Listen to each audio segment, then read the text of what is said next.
오늘은 시편 50편 16절에서 23절의 말씀을 통해 감사로 제사를 드리는 자라는 제목으로 함께 은혜를 나누고자 합니다.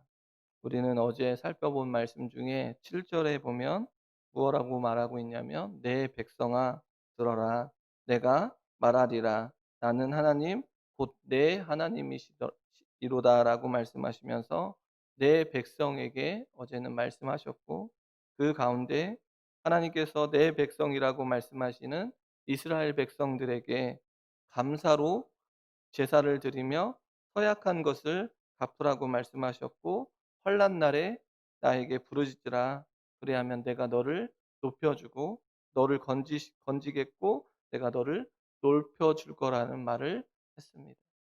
어제는 이스라엘 백성들, 백성들에게 말씀하셨고 오늘 본문 16절을 보면 무엇라고 말하고 있냐면 악인에게는 하나님이 이르시되 악인에게는 하나님이 이르시되 내가 어찌하여 내 율례를 전하며 내 언약을 내 입에 두느냐라고 말하면서 16절이 시작됩니다. 그럼 16절에서 말하는 악인은 누구인가? 악인이 어떠한 자라고 말하고 있냐면 우리가 생각하고 있는 악인의 모습과는 좀 다른 모습으로 율례를 전하며 언약을 입에 두는 자가 악인이라고 표현되어 있습니다. 고대 사회에서 율법책은 주로 제사장들이 갖고 있었으며 그들이 율법을 가르치는 교사들이었습니다. 그런데 지금 이러한 자들이 어떠한 자라고 말하고 있냐면 악인들이라고 말하고 있습니다. 우리가 알고 있듯이 하나님의 말씀을 전하는 자, 하나님의 율법을 가르치는 자는 악인들이 아니라 의인의 모습을 가지고 있는데도 불구하고 지금 16절에 보면 악인에게 지금 하나님께서 말씀하시는데 그 악인들이 하나님의 율례를 전하고 있고 내 언약을 내 입에 두었다라고 말하고 있습니다. 이해가 되지 않는 이 본문을 통하여 우리는 깨달아야 되는 것들이 있습니다. 그럼 왜 이러한 자들이 악인들인가? 17절을 우리가 읽어봤는데 17절에 보면 이들의 모습을 보면 무엇라고 표현하고 있냐면 율법을 가르치고는 있었지만 속으로는 하나님의 교훈을 어떻게 하고 있습니까? 17절에 보면 미워하고 있습니다. 하나님의 교훈은 사람을 교정해주고 훈계해주는 역할을 합니다. 생명의 말씀은 우리의 심령을 바꿔 하나님 앞에 서게 하고 많은 사람들에게 하나님의 은혜를 증거하는 자들로 세워집니다. 죄인들의 모습에서 의인들의 모습으로 나아갑니다. 하나님의 말씀이 사람을 변화시켜 주고 하나님의 말씀이 사람들 앞에 당당하게 서며 하나님의 은혜를 증거하는 자들로 바뀌어집니다. 그런데 오늘 하나님의 이 말씀을 가르치는 자들은 이 하나님의 말씀을 교훈하고 있는 자들의 모습은 속마음에 무엇라고 말하고 있냐면 그 말씀을 미워하고 있다고 말하고 있습니다. 잠언 1장 7절을 보면 여호와를 경외하는 것이 지식의 근본이라고 하는데 미련한 자는 지혜와 훈계를 멸시한다고 말하고 있습니다. 그러니까 지금 말하고 있는 이 악인들의 모습, 미워하고 있는 하나님의 율법을 미워하고 있는 이들의 모습은 어떠한 자들과 별반 다르지 않습니까? 미련한 자들. 지혜와 훈계를 멸시하는 미련한 자와 동일한 것을 보게 됩니다. 다시 말해 이 악인들은 여호와를 경외하는 모습이 아님을 알게 됩니다. 또한 내 말을 무엇이라고 말하고 있냐면 내 뒤에 던진다고 말하고 있습니다. 이 표현은 거부와 거역을 의미를 담고 있습니다. 악인들은 하나님의 말씀에 대하여 무가치하고 거추장스러운 것뿐만이 아니라 무시했음을 내 뒤로 던졌다는 표현을 통하여 알 수 있습니다. 악한 자들이 계명을 가치 없는 것으로 여기고 뒤로 던져 버립니다. 겉으로는 하나님의 말씀을 따르는 것처럼 보이지만 실제로는 하나님의 말씀을 멸시하고 무시하는 자, 그들이 누구입니까? 악인들이라는 것을 알게 됩니다. 그러면서 18절에 보면 악인들의 이러한 위선적인 모습을 더 구체적으로 말해주고 있습니다. 악인들의 악행 중에서 가장 대표적인 것으로 도둑질과 간음을 말하고 있는데 10 계명에서 각각 8 계명과 7 계명을 이야기하고 있습니다. 먼저 도둑과 연합하였다라고 하는 이 표현을 통해서 연합하였다라는 이 표현을 통해서 누군가의 꿰매에 빠지거나 유혹에 빠진 것이 아니라 스스로가 적극적으로 이 일에 동참했다는 것을 알게 됩니다. 겉으로는 율법을 전하고 자신의 경건을 드러내기 위해서 율법을 말하고 있지만 마음속 깊은 곳에서 무엇이 악을 사랑하는 모습, 스스로 악한 행동으로 나아가고자 하는 그런 모습들이 보이고 있음을 알게 됩니다. 또한 가늠하는 자들과 동료가 되었다라고 하는 이 표현을 통해 가늠한 자들이 누리는 육체적인 쾌락을 나누고 그것을 함께 즐겼음을 알 수 있습니다. 이 표현 또한 겉으로는 하나님의 말씀을 입에 달고 거룩한 모습을 드러내지만 실제로는 심각한 죄악을 저지르고 즐기는 이들의 모습. 이 악인들의 모습을 통해 이들이 얼마나 위선과 가식에 있는지, 가식에 떠들어 있는지 알 수 있습니다. 19절에서 20절에도 보면 또 다른 악행 중에서 어떠한 걸로 말하고 있냐면 말에 대한 이야기가 나오고 있습니다. 내 입을 악에게 내어주고 내 혀로 거짓을 꾸미며 앉아서 내 형제를 공박하며 내 어머니의 아들들을 비방하는도다 라고 말하고 있습니다.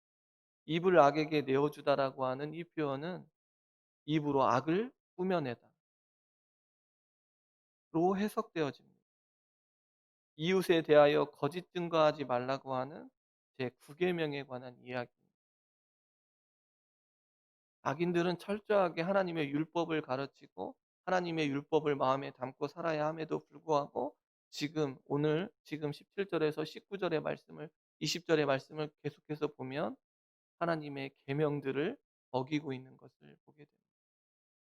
우리들 역시 하나님의 말씀을 마음에 담고 살아가고 있는 자들이지만 여전히 우리의 삶 속에서 하나님의 계명들을 어기고 살고는 있지 않습니까? 악인들은 악한 의도를 갖고 말하고 의도적으로 거짓말을 하고 있습니다. 또한 악인들은 자기 혈육까지 거짓과 속임, 남을 헛들고 해를 입히는 말을 하는 것은 그들의 타락상을 더 강조하여 보여주고 있습니다. 그렇다면 이곳에 앉아 있는 우리와 이들의 모습은 다른 것이 무엇이 있겠습니까? 이러한 악한 행동으로 나아갈 때에 우리의 속마음이 성령으로 인하여 마음이 탄식하고 깨달아지는 은혜가 우리에게 주어지는 반면에 이들은 지금 그 악한 행동이 무엇인지조차 깨닫지 못하고 있는 것입니다.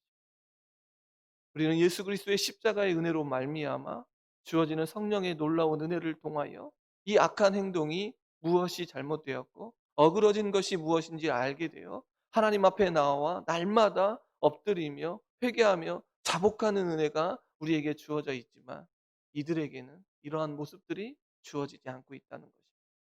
만약 우리 안에도 이러한 성령의 은혜와 자복과 회개의 마음이 없다면 이들과 별반 다르지 않게 된다는 것을 기억해야 합니다. 시편 50편 21절을 보면 이렇게 온갖 죄악을 범하고 악한 말을 쏟아놓는 이들이 오해가 있습니다. 무엇라고 말하고 있냐면 21절에 보면 내가 이 일을 행하여도 내가 잠잠하였다. 내가 너를 너와 같은 줄로 생각하였도다. 그러나 내가 너를 책망하여 내 죄를 내 눈앞에 낱낱이 드러내리라 하시는도다. 라고 기록되어 있습니다. 성도님 여러분, 이 말씀을 우리는 주목해야 합니다.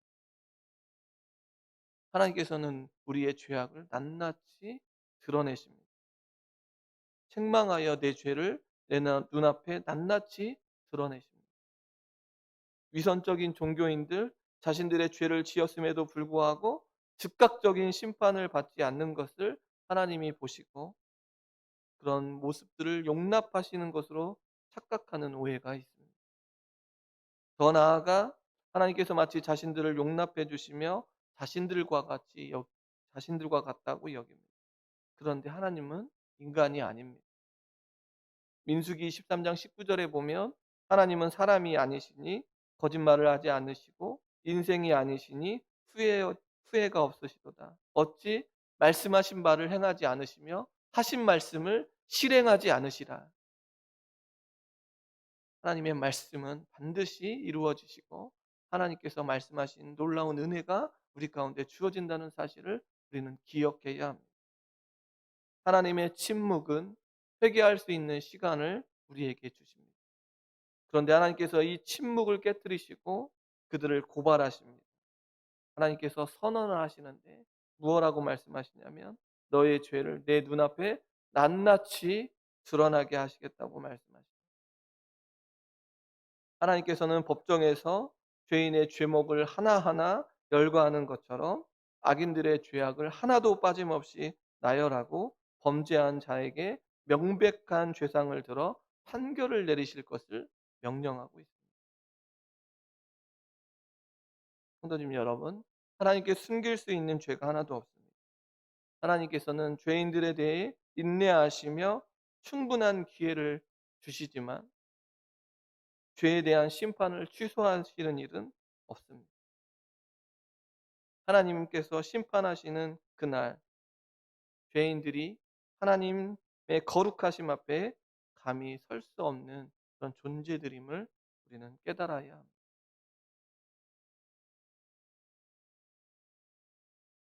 22 절에서 23 절은 앞선 위선적인 종교인들을 향하여 엄하게 책망하고 있습니다. 22 절에 보면 하나님을 잊어버린 너희여 이제 이를 생각하라.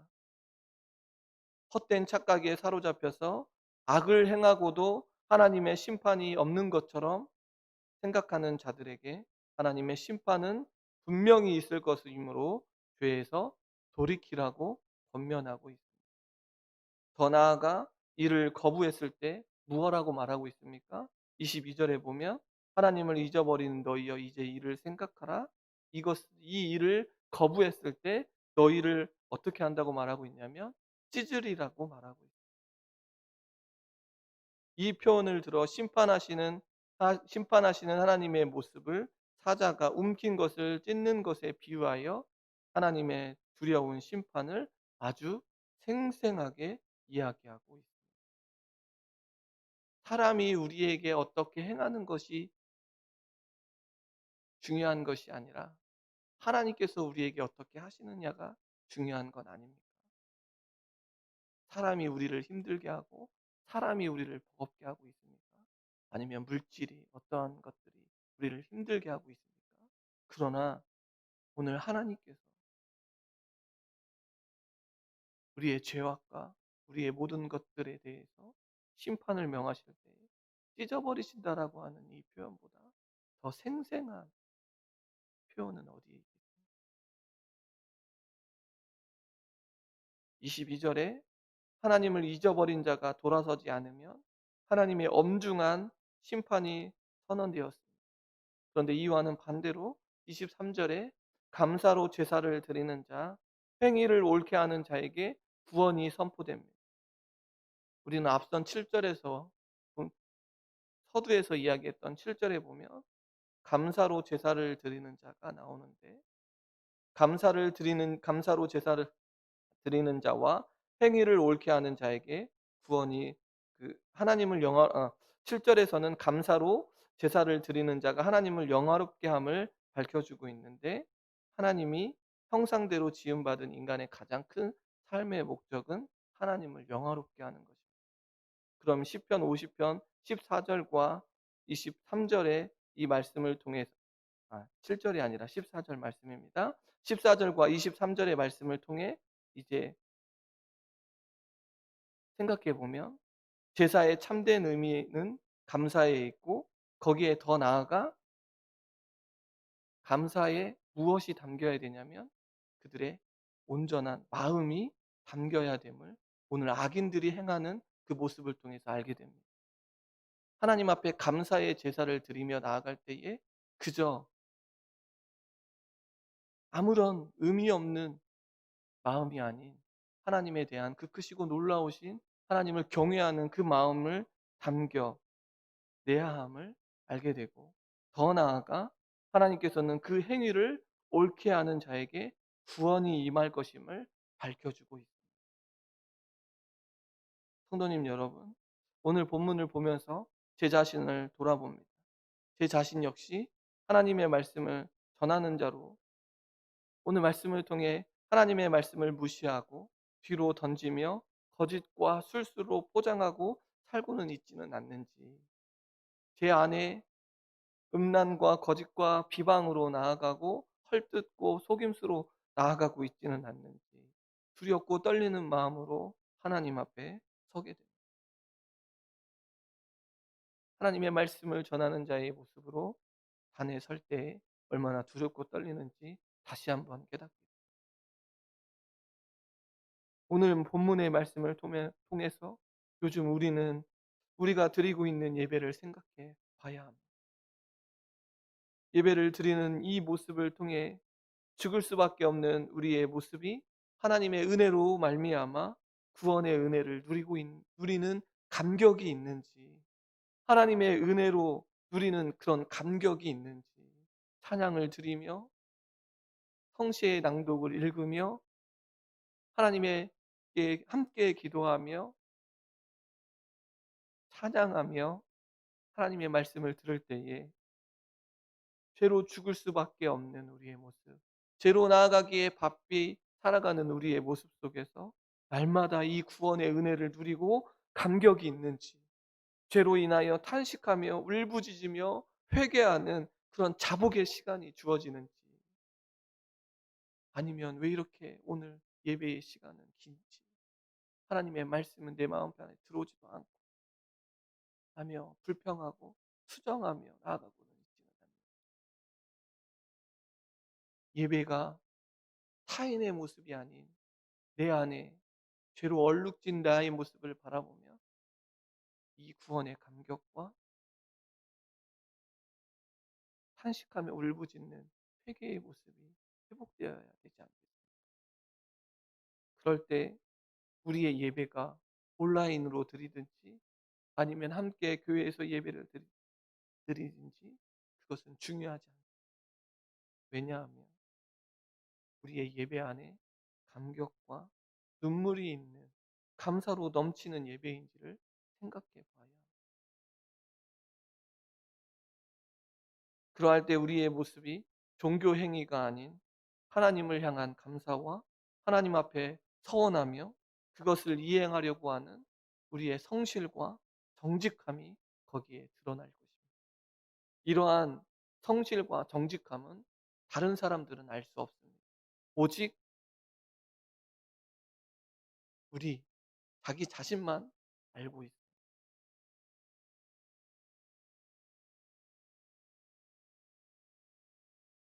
또한 하나님의 말씀을 기억하고 감사로 제사를 드리며 그 행위를 옳게 하기 위해 몸부림을 치게 됩니다.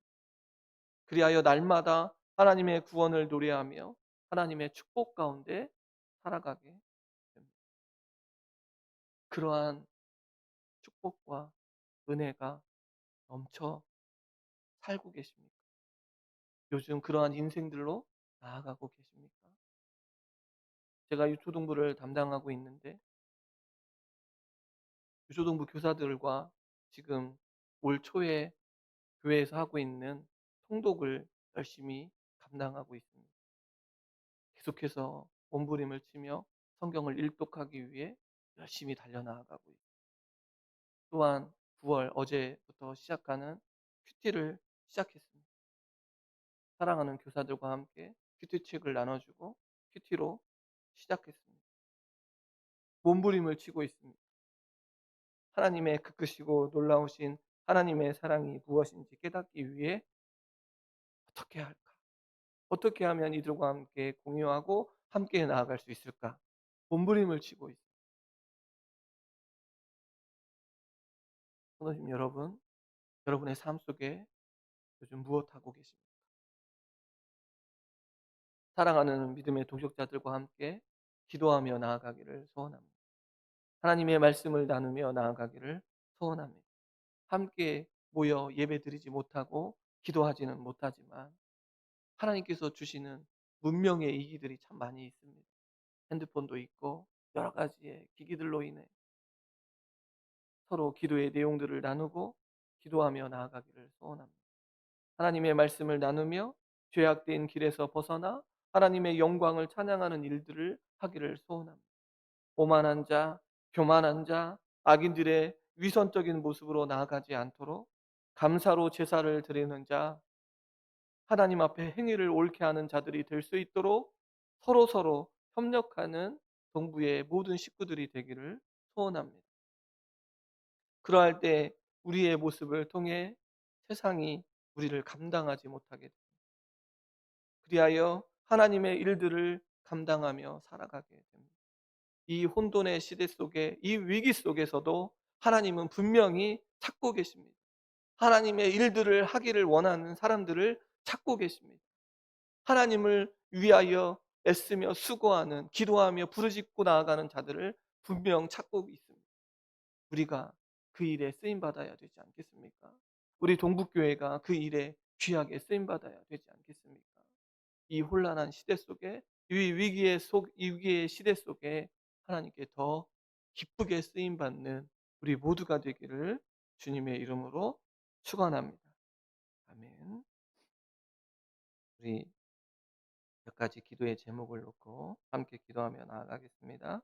감사로 제사를 드리는 자, 하나님 앞에 행위를 옳게 하는 자가 되게 해달라고, 또한 온라인으로 드리는 예배, 또한 교회에서 드리는 예배 안에 하나님의 은혜 안에 구원의 감격과 감사로 넘치는 예배가 되게 해달라고, 또한 동북교회 안에 있는 모든 자들이 위 혼란의 시대 속에, 위 위기의 속에 하나님의 말씀을 묵상하고 기도하며 나아가 서로서로 협력하며 하나님의 귀한 일들을 감당할 수 있도록, 또한 교회의 일꾼 선출이 하나님의 계획 속에 이루어질 수 있도록, 코로나19 바이러스가 재확산이 되어 모든 일상의 삶이 무너지고 힘겨운데 회복시켜 주시고, 또한 의료진들과 방역을 담당하는 모든 자들이 잘 감당할 수 있도록, 또한 오늘 모든 성도들이 3일밤 예배를 통하여 하나님을 영화롭게 할 수 있는 은혜의 시간이 되게 해달라고, 모든 환경을 열어달라고